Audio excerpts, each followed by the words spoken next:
Hello, everyone. You have entered the battle phase. It is I, the Midnight Bard, your favorite bard, and I will take down the Phantom Troop. Joining me, as always, is the boys. He is going to avenge the deaths of the Uchiha clan, Seikro. Yes. Well, how do you avenge the deaths of something when it's your fault? Oh, boy. And he will not stop until he takes down Griffith, Gamma. Yeah. Griffith has to go down. Gamma, yeah. Why does Griffith sound familiar? Berserk.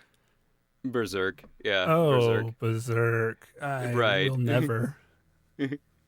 So, in case you guys haven't figured out from our introduction, today we're discussing Tales of Vengeance, specifically the manga Kagurabachi, which, I just had a field day today figuring out what the title actually meant. It actually has a little bit of interesting etymology in there. It's actually kind of fun.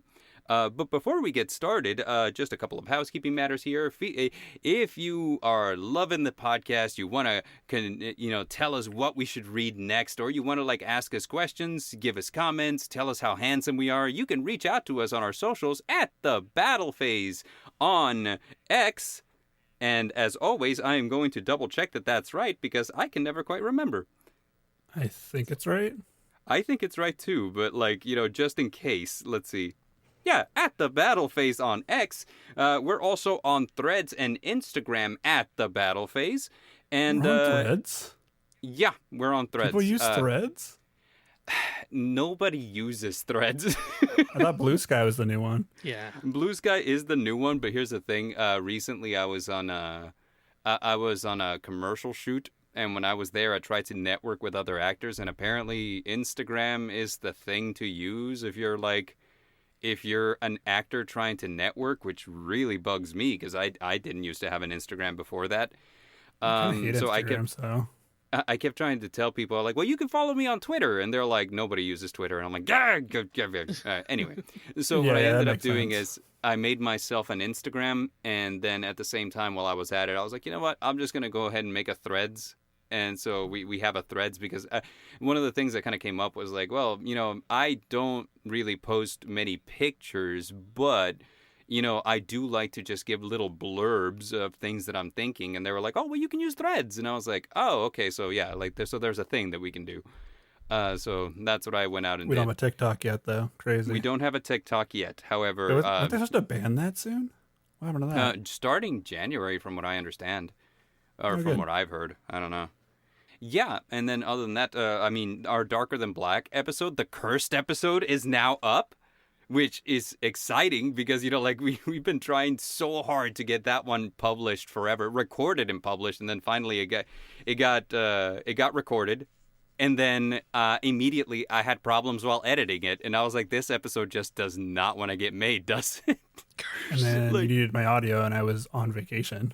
I needed your audio and you were on vacation, and then Gamma sent me an audio, and I was so scared because it cut out at around 45 minutes, and it was almost 2 hours worth of recording for me and you. Mm-hmm. So I'm sitting there like, oh no, please don't tell me his mic cut out and nobody noticed. Because, there's an entirety of the remainder of those 2 hours of you, me, and Gamma conversing, but you can only hear you and me.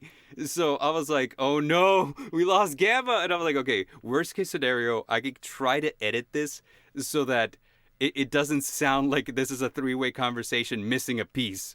But I'm like, but that's going to be so much work. So I reached out to Gamma. I was like, please tell me you still have your Darker Than Black audio. And he's like, I do. I have 2 versions. And I was like, please send me both. And one of them was good. That was the one that was 2 whole hours. I was like, oh, thank God. However, because of how much I had committed already to just editing it, I did have to start from scratch all the same. So... At that point, Gamma, man. It was just the Ghost of Gamma. That's all it was. It's all it was. And I was just like, good Lord, man, what is it about Darker Than Black that just does not want to be an episode? This is so wild. Well, the thing about from the internet, so the thing about my DAW is whenever it reaches a certain point of recording, it makes another recording on top of the recording. Oh, I see.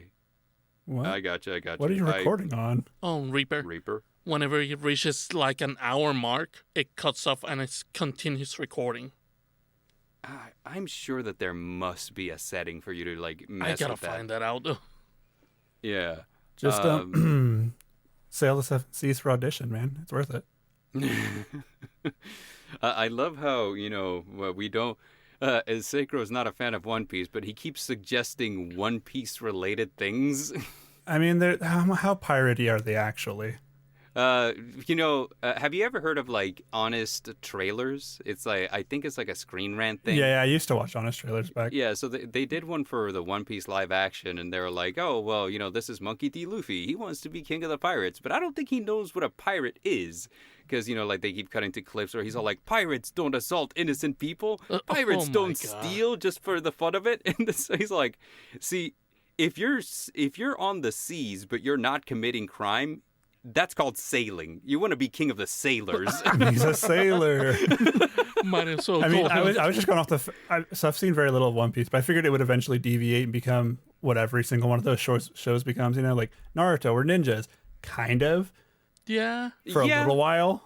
After a while, it was basically superheroes. Yeah. They become ninjas again near the end, which is kind of crazy when the war starts. Anyway, it's a rough topic. We are off topic. I mean, like we're doing the first. The intro. Yeah. Think about it. It's almost like we're on topic though. Ninjas, they also use short swords, just like this series uses swords. Just like this series uses swords. There was samurai swords in Naruto. Yeah. Samurai swords, Naruto, ninjas, Kagurabachi. There's a whole samurai nation, actually. Yeah, there is. It bothers me because me out of the two, I actually like samurai better.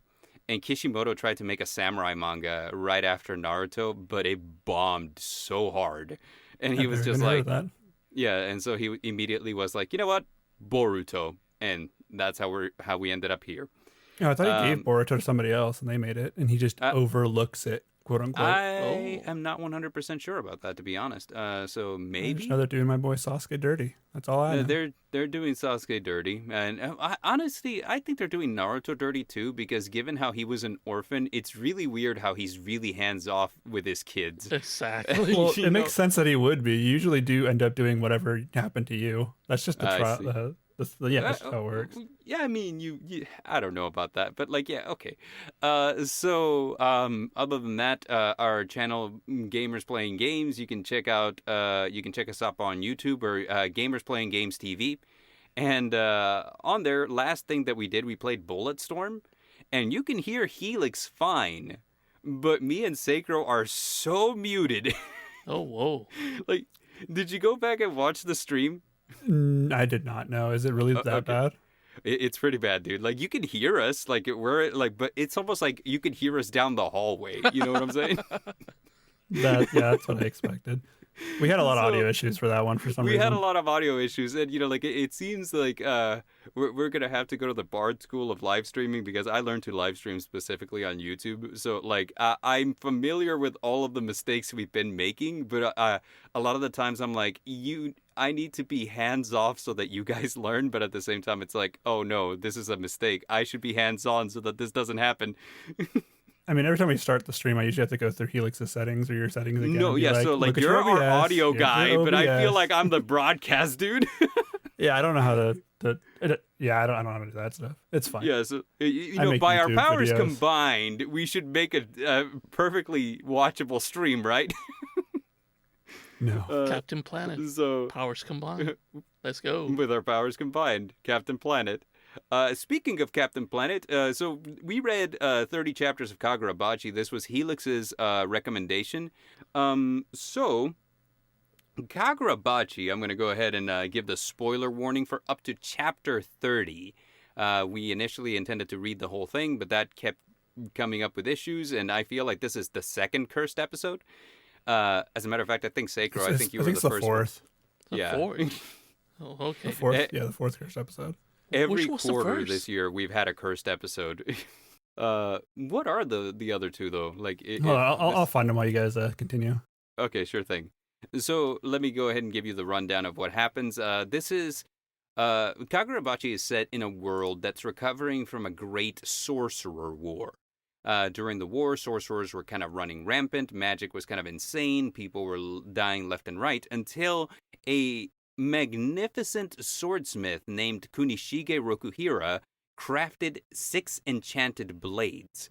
These 6 enchanted blades were so powerful that they very quickly ended the war. Fast forward a couple of years, Kunishige has a son called Chihiro, and he is teaching him the ways of smithing. But the past seems to kind of follow here, and a group of sorcerers show up at their doorstep one day looking for the 6 enchanted blades.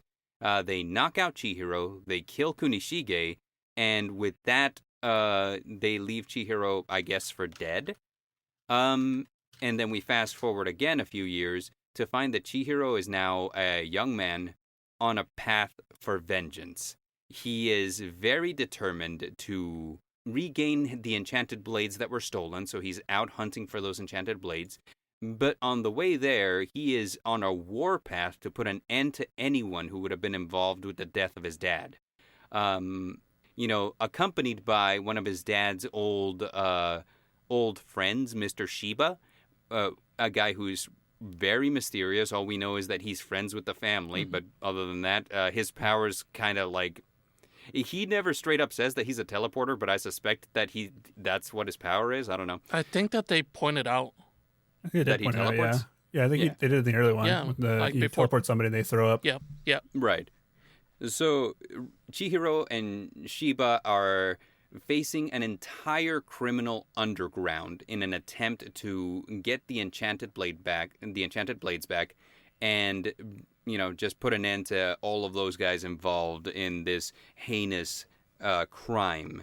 Additionally, there seems to be a little bit of a philosophy here for Kunishige, because Kunishige made the blades knowing that they would be weapons of mass destruction, but at the same time, he did so knowingly, willing to bear the weight of what that meant if it meant that ultimately they would be used for the greater good. And it's kind of a thing that Chihiro kind of carries with him, that he's willing to do the bad thing as long as in the end the greater good is served, or almost like he's willing to carry the burden of all of the things that he has to do for the sake of righting a wrong. I've did some research into what Kagurabachi meant, and from what I've found, it seems to be the word Kagura, which is associated with dances. Specifically in the Shinto religion, Kaguras are like these almost ritualistic dances that performed for ceremonies and stuff. And bachi seems to be from an idiom called bachi ga ataru, which basically, it's difficult to explain, but basically it means like if you do things with evil intent, then evil will follow you back. So ultimately, the title seems to imply that this is some manner of dance of divine retribution, which I feel is really good. This anime, or this manga, feels to me, and I don't know if you guys will agree with me, but like very Kill Bill, because you have... I've never seen Kill Bill. Oh, okay. Because you have armies of enemies, right? Like just gangsters. And like they're serving like these very powerful crime lords. And you have one singular, he's accompanied by Shiba, but with this one singular badass on a war path, and he will not stop until everybody who's done him wrong is gone. And personally, I think that this is a martial arts manga with a supernatural twist, and it's just, it is so good to me. Like as I was reading it, I was like, this is excellent. I mean, like the fight set pieces, the choreography, the art. Oh my God, this is insanity. I was like, it's been so long since I've read like a manga that's a martial arts manga that had like this level of awesome to it. So yeah, that's Kagurabachi. Synopsis up to chapter 30. That's technically just the synopsis of the premise. So let me go ahead and ask you guys, what are your initial takes? Kagurabachi. You want to go first, Gamma? Yakuza with swords. Yakuza with swords. It is. Yeah. Which Yakuza? So, I've played 1 through 4, but I've never gotten really quite past 4. I never played any I've of the never games. played a single Yakuza game. I just seen Oh, shows you with Yakuza. guys keep telling me that I should. I was making a joke about it, but no, literally, Yakuza games have the crime bosses in every single game, exactly like this show does, or the manga does, Yeah. down to the exact thing. So, what are your thoughts on Kagurabachi, Brother Gamma? Well, so far it's pretty good if you ignore the fact that the main character only has 2 ways that he looks. Yeah, The he's a close pretty eyes somber kid. and just monotone. I'm trying to give him a voice, but all of it, I'm seeing him and I'm going like, this dude will sound monotone as hell. I actually hear Alex Slay. That's who I I don't hear. know who Alex Lay is. You gotta no, send me a Alex Lay, blast yes. of him. Mashal, but Mashal. also like Mashal. Sung Jinu from Solo Leveling. That's what he sounds like to Yeah. me. That's the voice that went to my head immediately, which he's probably going to get the role whenever this comes out. Let's hope so. Not if I have anything to say about it. Add him But on Twitter, anyway- you can take him out. Yeah, sure. Let's carry on. So you were saying Chihiro seems a little bit stoic. Yeah, it's like stoic all the way, even before the incident. He just seems like poker face the entire time, not even laughing. His father showed more emotion than him, even though he's He burdening. really did, didn't he? Like they were like polar opposites. Like he seems just kind of like very stone faced the entire time, but his dad is just a giant goofball. Oh, goofball. But at the same time, I'm like, okay, this is the type of goofball that somebody that's really hurting might be. Right. Due to the fact that his swords really kill a bunch of people, and he just has that blood in him in a sort of way. Right. And then those other people, I want to go with a little CJ Champ. They go like, "Hey man, we want to get our weapons back. We're gonna tear up this town."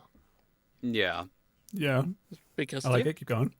that's what Yes, just happened. please. So I mean the voice acting. Now to keep going. I know. Like let's you and I do a piece here, Brother Gamma. We will be criminals. All right, and we're just gonna act out the part. Like so. Let me go ahead and lead, and then just kind of match my energy. Here we go. Hey, you hear that Kunishiga Rokuhira made 6 enchanted blades? Man, I'd love to get my hands on one of them. yeah, that sword that he got, one of them is Is pretty. that Popeye? I don't know. That's Popeye. That's- I was waiting for Gavin to match my energy. He's just like, yeah. I'm going So on Yakuza. anyways. And you're like, Popeye, yuck. I'm like, okay, one of them might be a Popeye. Who knows? Hey, let's just count this as my addition for One Piece, since everyone in One Piece has a weird laugh. Yeah. Yeah, They're all Popeye. They makes all sense. have Popeye was a weird sailor. laughs. Yeah. So Popeye's yeah. gonna be a zombie murderer soon because he's gonna be free. I hope In so. the public domain, you mean? Yeah. Sweet. They're already I can't making wait it, to see like- what they do with that, because what they did with Winnie the Pooh was just glorious. So Oh man. I can't wait to see what happens. But anyway, Brother Gambo, you were saying? Yeah, it's just stoic guy, and everybody shows far more emotion than him. Even the family friend, which at first I was like, okay, this guy's tight. He's showing emotion, and he is, even though he seems to be a brawler because of his physique, he is the sneaky type, though. Yeah. Shiba, right? Yeah, Like Shiba. the teleporter guy? Yeah. Now that you're mentioning it, I do remember that early on when Kagurabachi was first coming out, it was a huge thing of contention from people who were, just kind of like being exposed to it for the first time, that they kept like showing pictures of Chihiro with his stone face, right? And Yeah. everyone's all like, oh, this is just going to be stock character number 74, right? Like this is just your typical edgelord on a killing spree type character. The thing that I think is surprising about Kagurabachi is that it is exactly that.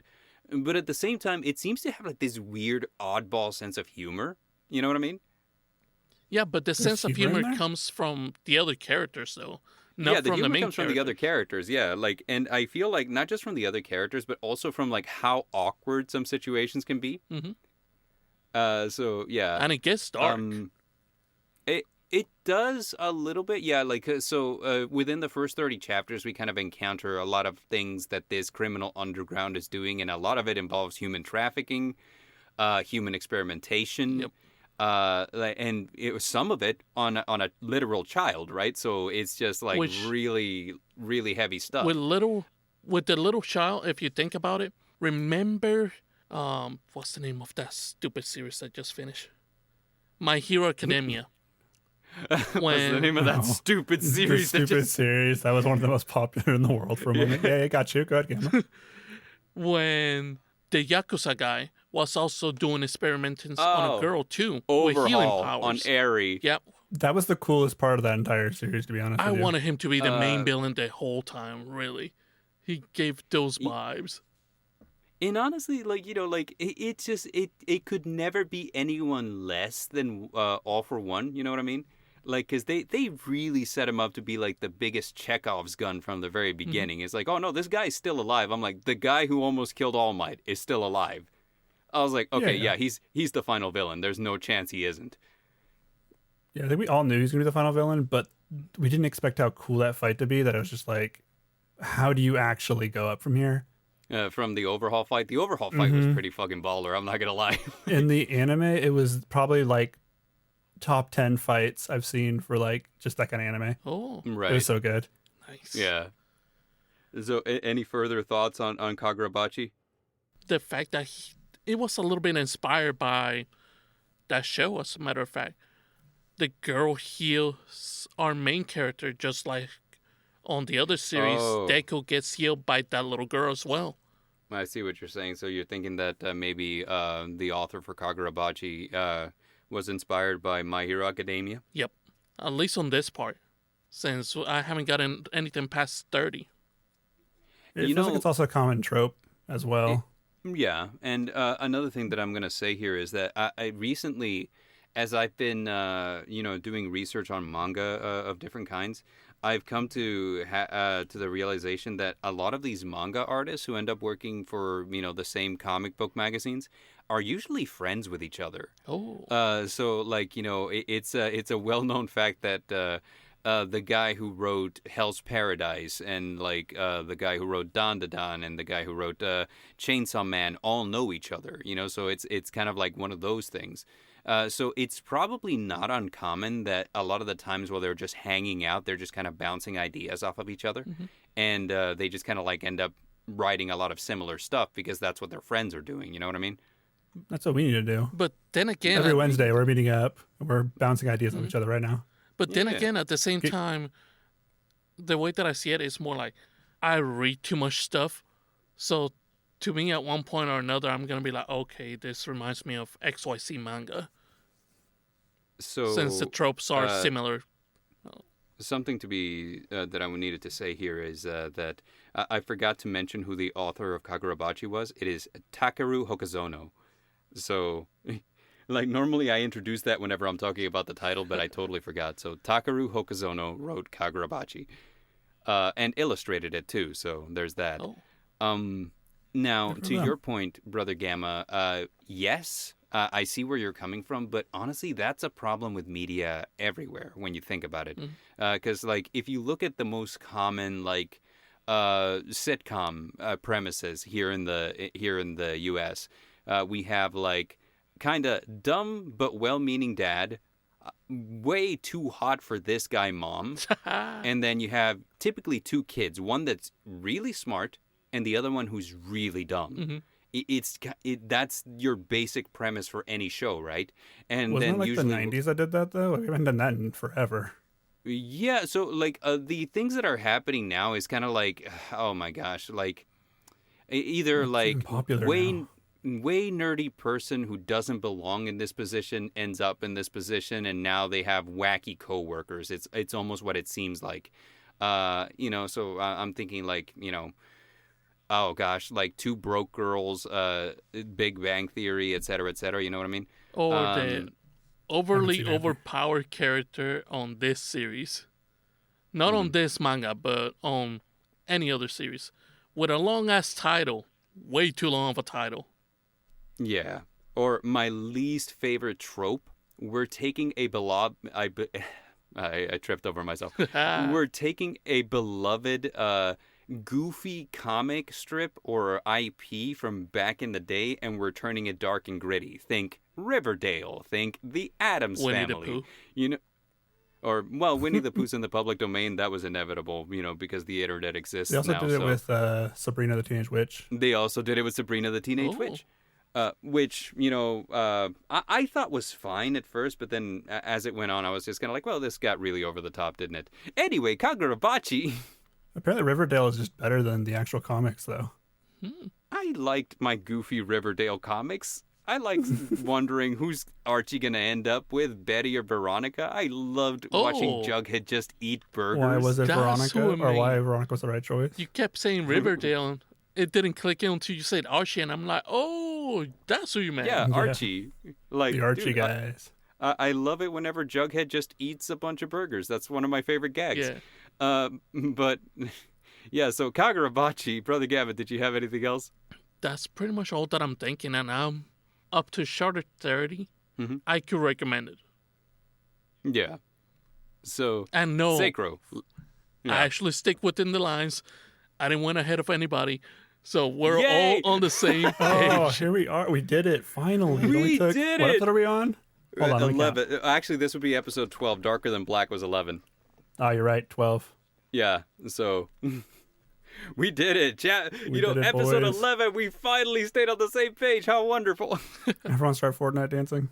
Yay! Default Fortnite dancing. I can only do the floss. That was a Fortnite dance too, right? Yeah. I mean, it was in Fortnite. Ninja did it Okay. once. All right, great. So, Sacro, your thoughts on Kagurabachi? I also really enjoyed it. Like, not. I mean, I have issues with everything I read, but this one's pretty good. I don't know. It's clean. It's very center of the road for a kind of story I'd like. It doesn't go too drastic in either direction where it could go for this kind of story. There are a few things I dislike. Starting with the character design. Not a fan of Chihiro's character design. He looks like several of the characters. I can't think of the names off the top of my head. Just looks just like them. The one we just read, the mage one, or not the mage, the I was gonna say he looks Exorcist nothing like one. Lucas Trauman. The Exorcist one, which one? Like The funny Ultimate one. Exorcist Kiyoshi? yeah, they have the I same mean, face. Yeah, I The agree. stone face, yeah, like I guess, but I Down mean, like to the thing, categorically they have the exact different same as face. character designs. Because I mean, like, so Ultimate Exorcist Kiyoshi, even though he did have the stone face down, he was kind of a goofball, and he had like interesting elements like the tattoos and the bright red hair. Whereas Chihiro is more of like a very monochrome kind of character. I feel. Yeah. Well, Yeah. as far as we've gotten. But that Right. one's two different shows, same character design, two different shows. Or not character design, same faces, two different shows. Right. So there's another character whose design I thought was really, really similar to someone else's, but I can't think who it was now. And I'm like, oh, the dad. The dad? The dad looks just like the guy from Kaiju number 8. No. Oh my gosh, Oh a my little God, bit. I you're didn't even right. think about. So I'm like, dude, these are ones we just covered. So it's so funny because you're like the dad, and immediately I start like racing. I was like, who does the dad look like? Who does the dad look like? And then you're like Kaiju number 8. I was like, oh my god. Yeah, like I can pull up a picture right now and drop it in chat, and you'll be like, oh, you're right. Do it. No, The same like, facial hair, the same hair cut, jaw shape. I'm Right. like, okay, cool. the eyebrows are the different part. Yeah, the eyebrows get me The every eyebrows. time. Yeah, the Kafka from Kaiju number 8 has very specific eyebrows. But Yeah. aside from the designs, I thought the characters were interesting and great. I thought the overall plot and taking down criminal syndicates is 100% something I'm into. I love the little guy fighting the big guy. It Yeah. doesn't matter how good or bad the story is. I love that trope. Yeah, same. It's a very fun trope, and I do like it because it's also, earlier I said that this was just very straightforward, like a martial arts. This is very Kill Bill, very Tarantino coded to me. And one of the things that I love about martial arts movies is that a running theme in them is that usually a bunch of guys can't take down a single guy, or a very strong, very powerful guy still can't take down the single guy, because it's a theme of like overwhelming power versus perfect technique. And that I felt like that was very, very much in Kagurabachi, where it said several times in it that Chihiro is kind of a prodigy. So he's got perfect technique, where what they have is just overwhelming numbers and strength. So it's kind of a question of like what's better. IRL, clearly the overwhelming numbers probably, but in manga I love to see the one guy just beat everyone up. Yeah, it does feel like they throw a little too much fodder at him at times. Like he'll just be like, "Here's my goldfish," and it's like, "Oh, hey, a goldfish," and they're all dead. The entire room of 30 people is just dead. Every time. There is something to be said about the enchanted blades being really strong, though. I mean, they brought an entire war to an end, and so yeah, I wonder if did you guys catch the? I mean, I'm sure you did. It's really, really obvious, but the correlation between the blades and an actual war. No, please. They're called weapons of mass destruction for a reason. It's the nuclear war that we dropped on them that ended a war. The whole plot and premise is just based around the whole nuclear war thing and how the guy felt bad, but he felt it was necessary to make, and he's going to carry that burden for the rest of his life, which he did. I mean, yes, kind of. I mean, I guess I could see it, yeah. They literally call them WMDs, which is what the nuclear warheads are called, WMDs. Mm-hmm. So it just felt like an obvious connection to me. I'm like, oh, okay, yeah, I get where you're going with this. Plus, the government wanting the weapons for themselves too. Yeah, straight up with the government taking the weapons. Yeah, the government thing too. Mm-hmm. And then people who shouldn't have them having them. That was a whole thing. I'm going to look further because I'm sure there's more connections there. If there's like a rogue state that just steals some and then they start a war because they claim they have them, then we're going a little too deep here. Right. Oh, that would be so funny. Yeah, I'm waiting for that. But I like the characters. I wish they did more, because lately I've been noticing a trend in a lot of the stuff we've been reading, and there's just like an overwhelming amount of either just male characters or just female characters, and the groups are not mixed at all. Right. In the main cast we have Hinoa Hinao and Char, which is the little girl, Char, yeah. and we have a girl antagonist, or like an anti-hero, so to speak. I think I put her in the notes. Hiyuki? Let me see. Hakuri? Yeah, no, not Hakuri. One with the bone. The one with the bone. The flame bone, yeah, Hiyuki. The flame bone. Hayuki? Maybe. The one who got hit in the face and bled and then got knocked out. Yeah. So far. Which, by the way, cool. as far as characters go, she was super cool. I was like, I really hope she ends up joining the party because she's awesome. Yeah, I liked Hakuri. Hakuri. I like him too. Yeah, the heir to the Sazanami family, the guy who's turning against them. Yeah. The very last chapter on 30 that we read, he summoned his power. Yes, he did. Like his mask formed like what his dad has. So Right. I'm either going to be really strong or he's just going to be the comedic character the whole time. So we'll find out. I feel like because he's facing off against his brother, and because he did try to, and we're getting into the weeds here, but like he did try to use it before, when he first met Chihiro, and his power wouldn't summon. I feel like there's kind of like a weird thing where it's like either he needs to come to terms that it's his family's power because he's basically distancing himself from them. Or it's one of those things where it's like, hey, you know what? Because it is a family thing. If you're not in accordance with your family, it just kind of like disconnects. I think that is more like, since he's not the head of the family, he cannot use the power. Right. Well, I mean, because it he's does still look not the just head like of the his family when dad. he first summons it, though. Right. It trying. does kind of look like his dad's. Maybe, and again, theory time, but like maybe this has something to do with him, like inheriting the room, the warehouse. Like they say that he may have been the backup plan. Right. So, anything else to add, Sakura? I had a really funny joke I found on Reddit, but I cannot remember what it was. No. It was about this anime and it was about Char.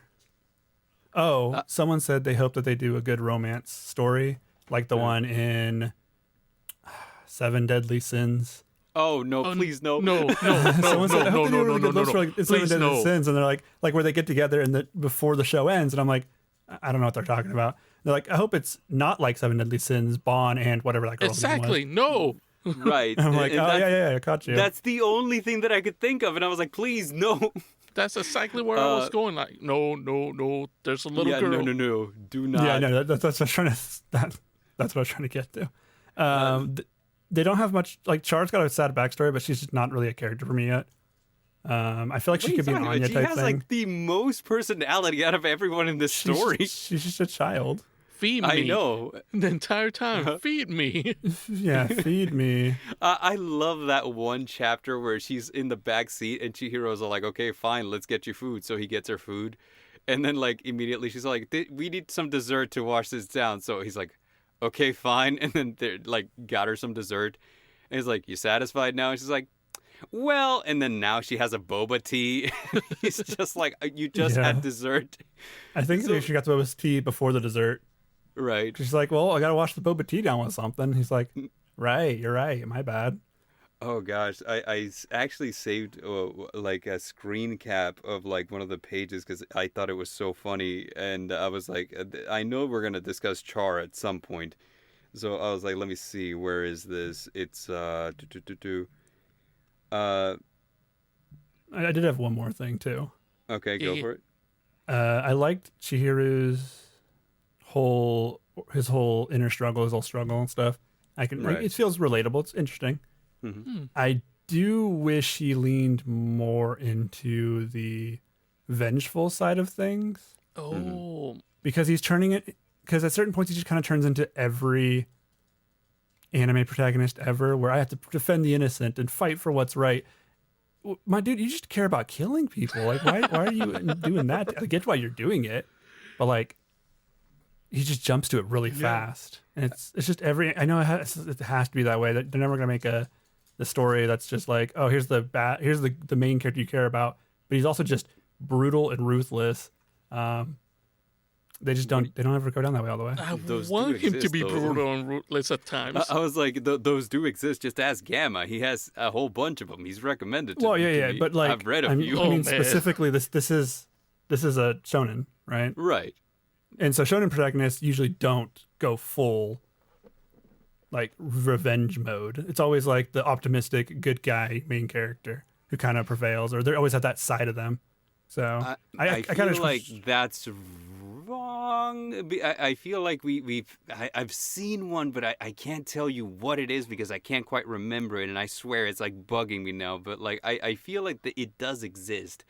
But given that I can't remember what it is, I feel like you're right because it's if it does exist, it's very uncommon. Yeah, I wanted more of Hey and less of Ichigo, you know? Right. True. Yeah. And since it's vengeful, I would have gone like, just go full Sasuke. Without... Yeah. Not even full Sasuke. Sasuke has like, before he kills his brother, he's almost an okay character, and then he's like, all right, time to go full on. Mask off, kill everybody. From Hunter x Hunter. Kurapika from Hunter x Hunter was out for revenge, and he did not care. Like, as a matter of fact, he almost Is he the main succeeds. character? He is one of the main characters. Gone? Yes. Kurapika. Karupika? Yeah. Yeah. He changes As a later matter on. of fact, Kurapika was the prototype for Sasuke. It was Kishimoto was inspired by Kurapika to make Sasuke, because think about it, it's like this is a clan of people with special red eyes that are all massacred because their special red eyes are valuable or a problem, and then their lone survivor who watched the whole massacre decides to go ahead and avenge his entire clan by, you're saying all of that. He is the prototype Sasuke. I'm like, there's so much more to that story. Oh no, there's a lot more. I mean, I'm just saying, like, the bare bones of it, like, that's what it is, right? But yeah, anything else about your first takes on Kagurabachi? No, that's about it. Okay, so as for me, I think I've already said my piece. You know, like, I like Chihiro as a character. I like that he's not your typical goofy shonen protagonist, you know what I mean? Because a lot of them have kind of like that tendency to be a Goku or to be a Saitama or things like that. He's a little bit Saitama, but because he's like very deadpan, and like the face to me is just like bored Saitama face. But I like that he's kind of like a more serious character, because this is a type of variety that you don't see very frequently. The martial arts set pieces in this were incredible. I really love the way that the artist incorporates the magic of the blades and the sorcery into just sword fights. It just looks really cool. To me, this is better Bleach. You know, like, as far as the fights are concerned, this is better Bleach. Because Bleach ultimately kind of devolved into that, I swing my sword and I'm nowhere near you, but my giant flash of an attack is just going to reach you wherever you are. And this is very grounded. You know, we're in close quarters fighting each other. And I really, really do enjoy that. There is superpowers involved, which kind of like, you know, like takes you out of the grounding, but, you know, whatever. That said, I think that there's a lot of interesting things going on with the magic. There hasn't been like a very specified way that the magic works, as there is with a lot of shonen titles, where it's like we have to have a hard system like chakra, or which eventually ended up being like, yeah, you know, everybody has infinite chakra, you know. But like initially, it had kind of like a very hard system, or nen, which is the hardest system in all of manga and anime. But this is like almost like a very soft magic, where it's like, yeah, you know, like if a guy can vaguely explain what his magic does, he can do it, you know. And I really like that. Though everybody is kind of limited to that one thing they can do, right? So you know, Chihiro's enchanted blade has 3 powers, and those 3 powers are what he's going to keep using. How he uses them is how it differentiates itself. One thing that I wanted to bring up is that the art in this is very Naruto. And what I mean by that is Kishimoto has a very specific art style where his lines are very scratchy. It's got a very specific texture to it. And I felt that Kagurabachi had something very similar. The difference being that the guy from Kagurabachi, unlike in Naruto, where, you know, like you use the hatching and the cross hatching to do a lot of your shading, the guy from Kagurabachi kind of did a lot of like just full blacks. You know, like there was panels where like he wanted to like really emphasize what was happening, so like the whole panel would be black, and like the character would just kind of blend in from the shadows. There's a few panels of Chihiro like using the lightning sword, get cloud gouger, and all of those kind of had that effect. And I was like, I really, really love this. But yeah, so like that's basically my take on it. I think as far as a manga goes, as an action manga, this is pretty great. Character-wise, I understand Chihiro's a little flat. There is like I mentioned earlier, there is a little bit of a philosophy involved there, where it's like there is vengeance. And I can see where Seikuro's coming from. Like, you know, can we just lean into the vengeance without making it about, like, protecting the innocent? But ultimately, I feel like there was no way to avoid that. Because his dad, that's kind of why he made the swords in the first place. People were dying in a war, and he wanted it to stop. So he did a bad thing to bring about the good for everyone, for the innocent. And I feel like Chihiro's kind of on the same path, but different. Shouldn't they lean a little more into that then? The people have to get hurt in order to save the many kind of thing. Like, maybe forsake the one for the many, because that's kind of what they did. They did actually. Like actually no, they didn't. They did the exact opposite. In the final chapter that we discussed, we had the one girl, and I forget her name, but she's the one with the flame bone. And Yuki. For the third time, and Yuki Chihiro are facing off against each other. And you know, she basically says, "Oh, well, we have no need to like fight you or anything, because what we're gonna do is in this auction where they're selling one of the enchanted blades, we're just gonna buy it." And so Chihiro kind of like comes out and says, "Well, so what you're intending to do is these people who are holding this auction where they're selling this weapon of mass destruction, where they're selling people, you're intending to give them money." While, you know, a kid is outside crying for his sister who's going to be sold. That's your plan. You know, you're going to forsake the one person just for the sake of the many. So they did kind of the opposite. You know what I mean? Yeah, so it's complicated, and I feel like within 30 chapters, we're in volume 3. So I don't know where the story's gonna go from here, but it's got a pretty great setup, I feel. It was also a little bit weird how Yuki went like, hey, I gotta protect you because now you don't got your sword. But if you get on my way, I'm gonna arrest you. Yeah. Yeah. So real quick, I'm just gonna like highlight the events of the plot here. So like so we actually covered a few story arcs. So the first one is basically the introduction story arc. We learn about Chihiro, we learn about Shiba, and we first get introduced to Char, who seems to have a bloodline ability to heal, and it is rumored that her clan's blood could potentially yield immortality, which is huge for the criminal underground, which is kind of why they want her. Well, technically, it was a rumor that you eat the flesh of the people to gain Right. their ability, which is way worse sounding than taking their And blood. they ate For their sure. Literally have to It's- commit it's not cannibalism. Right. So yeah, it is kind of like one of those things. So really, really messed up. And then we follow up. Char gets kidnapped. Chihiro goes to get her back, and we meet one of our first big bads, who's an arms dealer named Sojo. And this dude was so badass. Like the whole dude. There was a chapter. I think it was chapter 17, which is Chihiro and him have already fought once. And this dude is so into like Chihiro's dad, Kunishige, because he thinks, like I'm wielding this sword and I understand what your dad was about. Your dad was about power. And Chihiro's like, no, my dad was about bringing peace by whatever means necessary. So power had nothing to do with it. He didn't care. And they have like this clash into who understands his dad better, right? And then in chapter 17, they meet after Sojo just awakened the power of Cloud Gouger.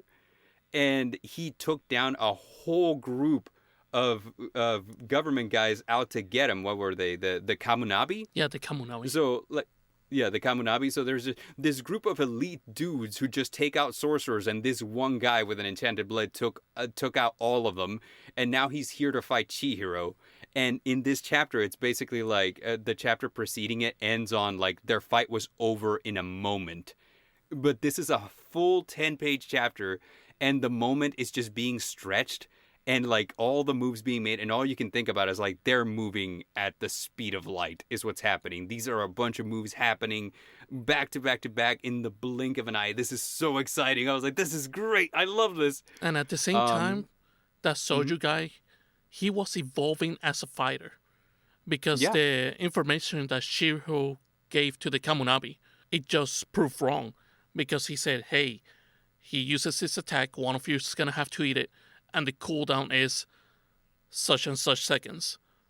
Right. But depending on the sorcerer, that could shorten out. Right.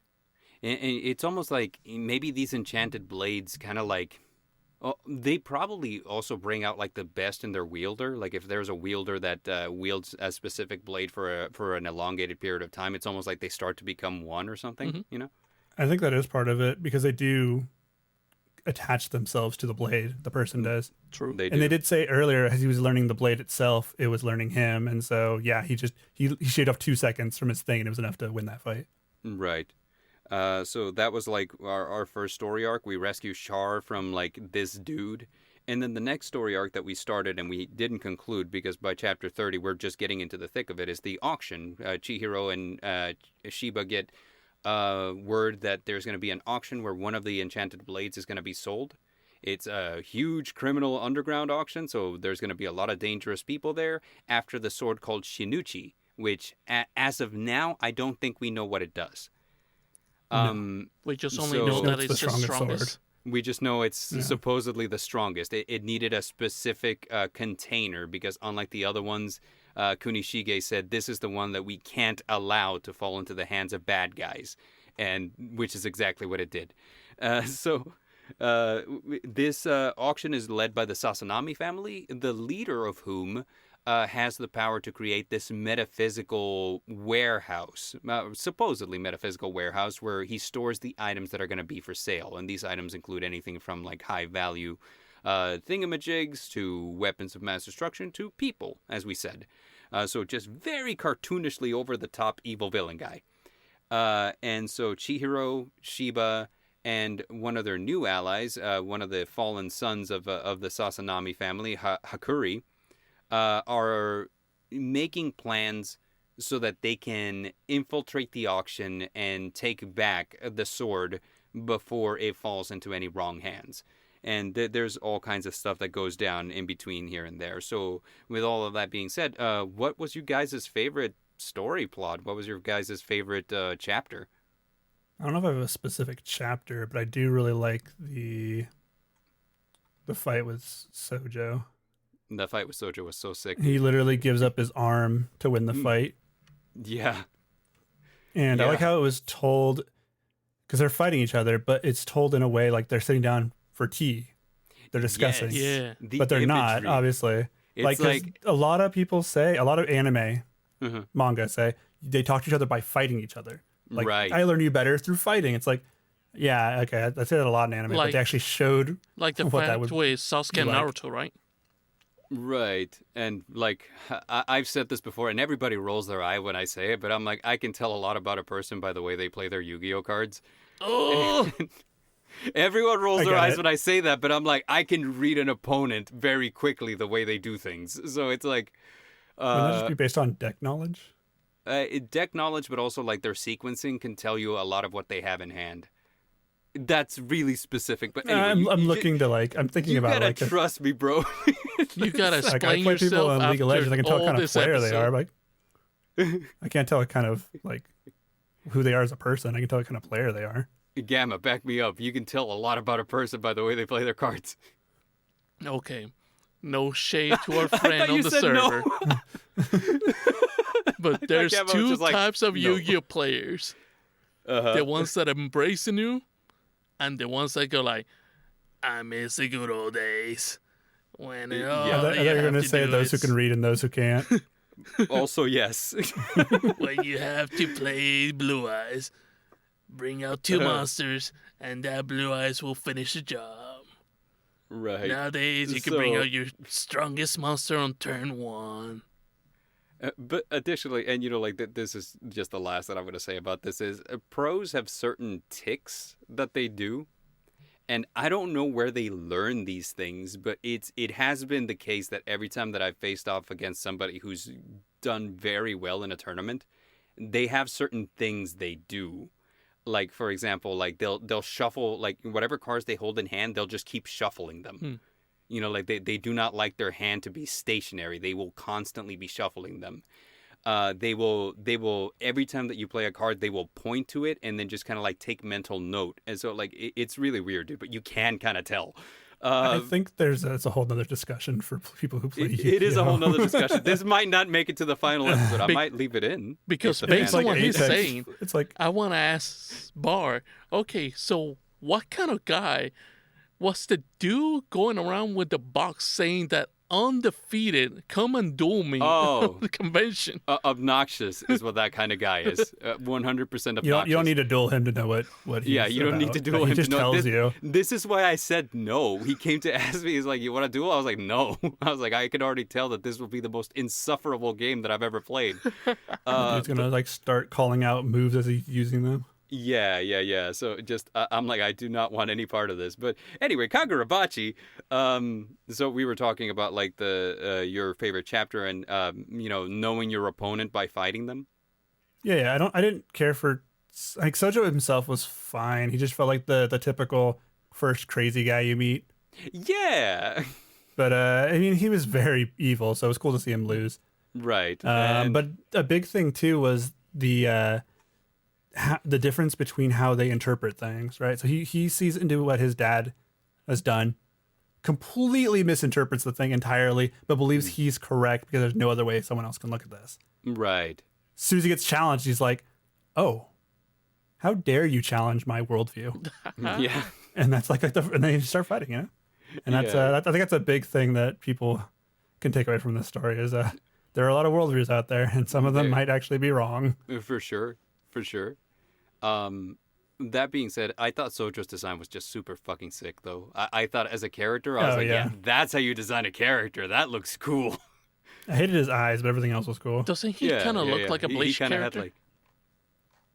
had like a little bit. Like he had like the Bleach eyes. Yeah. I think just everything's everything nowadays. We're Yeah, just Kubo just had a stuck. very specific way of drawing eyes. So like Sojo had it going on. I was like, yeah. But yeah, how about you, Brother Gamma? Did you have any story plot that you enjoyed more than others?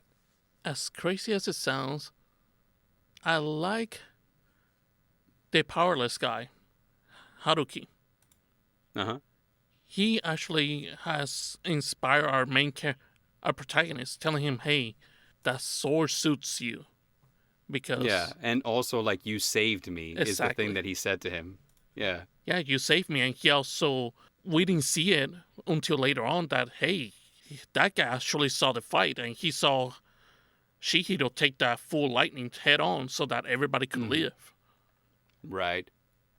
So that happened. And then the fact that he goes into that fight, that guy with the power that creates the whole sumo ring. Mm-hmm. He takes a punch on the face so that way that power goes away.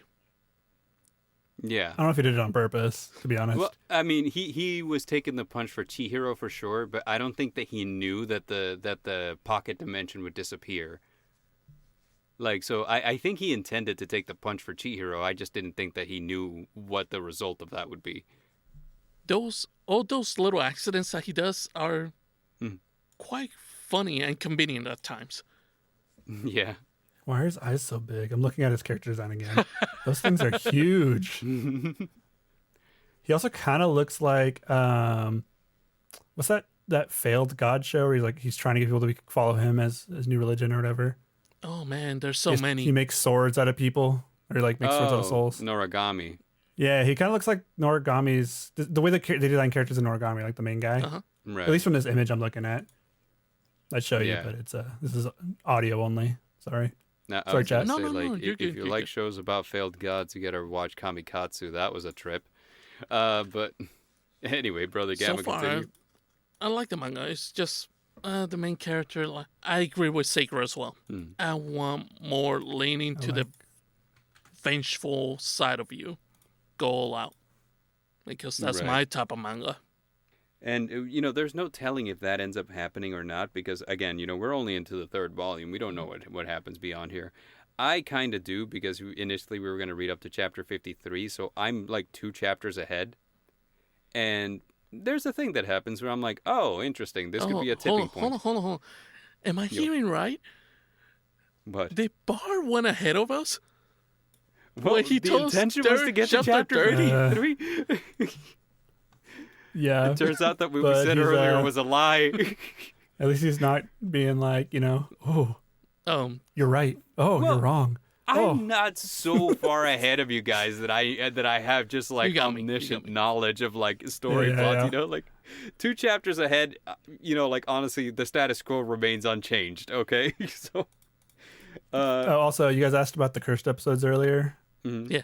So we've got the mage one, 400 years. That took us forever to do. Oh, Or we pushed that back a whole month. We did. Oh, snap. Yeah, and then we also had the Darker Than Black episode, obviously. But then we had another episode between those two, and I had it up, but I closed it down. So that sucks. No, okay. Well, I'm gonna trust you on this. So, any other favorites? How about characters? Which guy was your favorite character for you guys? As crazy as it sounds, I will say the older brother. Hakuri's older brother? The crying one? Yeah, The crying just because I like his design, though. Oh, okay. Is it because I like his design, not because he's a little bit of a maniac? He's very crazy, yeah. Yeah. How about He's you, got a Sakura? brother thing. Hayuki for now. Okay. That's Flamebone Because Girl? the flame bone is such a cool idea. Please take it to its next logical conclusion. Yes. Also, I happen to think she's very pretty. I would love for her to keep being in this manga. Flame bone. The darks on her are so dark that I couldn't tell what she was wearing half the time when she's moving around. It's a suit. I mean, like I said, this is very Kill Bill, and everyone in Kill Bill wore suits. If they were a bad guy, they were in a suit. Unless they were a schoolgirl, in which case, kind of yes, but no. I need to watch it, I guess. Wasn't Lucy Liu in that yes. movie? And also, no, Lucy it's Liu not. was in Kill It's Bill. not Kill Bill. There's no toe sucking. No. There isn't? Oh Well, yes, I don't need 'cause to watch it anymore. Tarantino has a thing about feet. It's weird. No, I know. I saw. Yeah. I saw the clips. I've seen the Dusk Till Dawn. Right, right. I'm gonna It's an say eye out. that for me, favorite character. Oh gosh, is uh, firstly, I love Char. I think Char is just hilarious. I mean, she was exactly the note of brightness that this kind of grim tone needed. A lot of the times, like your action, your shonen, things like that, needs what they call like the save the cat moment, where your hero saves something that's sweet and innocent and cute, so that you know that they're a good guy.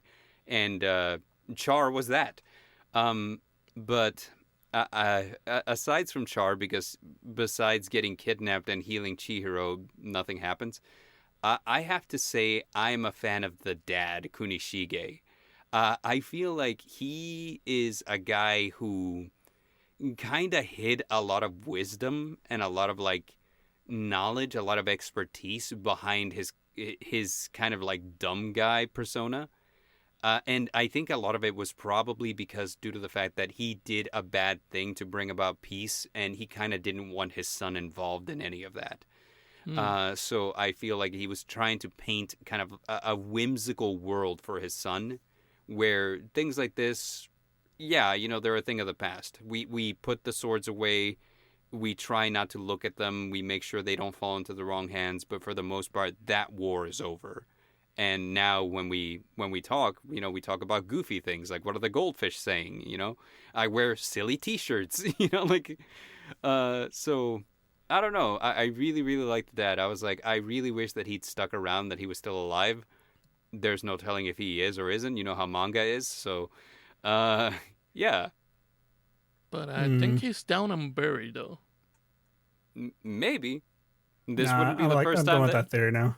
Yeah, there is there's more than one manga where the guy who was dead and buried somehow comes back at some point, even if it's just for a little bit. I mean, Grandpa Gohan came back to fight Goku in Dragon Ball, so Yeah. you know, what Then I'm saying? again, there's sorcery, so there might be necromancy somewhere. There might be necromancy involved at some point. Yeah, like I was thinking Naruto at first, where I was like, hey, the first and second Hokage came back to fight people. Okay. Yeah, through basically like zombification. This is through basically zombification. It still counts. That was a cool fight. It was a cool fight. So, with that being said, do you guys have any closing thoughts on Kagurabachi? Would you guys recommend it? Yeah. I would. Yeah. I do have one final question for you guys before we end this. Yeah, though. go for it. Are you guys okay? Are you guys team Hayuki or team Hanao? Hayuki for sure, because Hinao was What's kind of Hanao like again? did nothing. She's like a glorified babysitter for Char after a while. Oh yeah. That's all she does so far, yeah.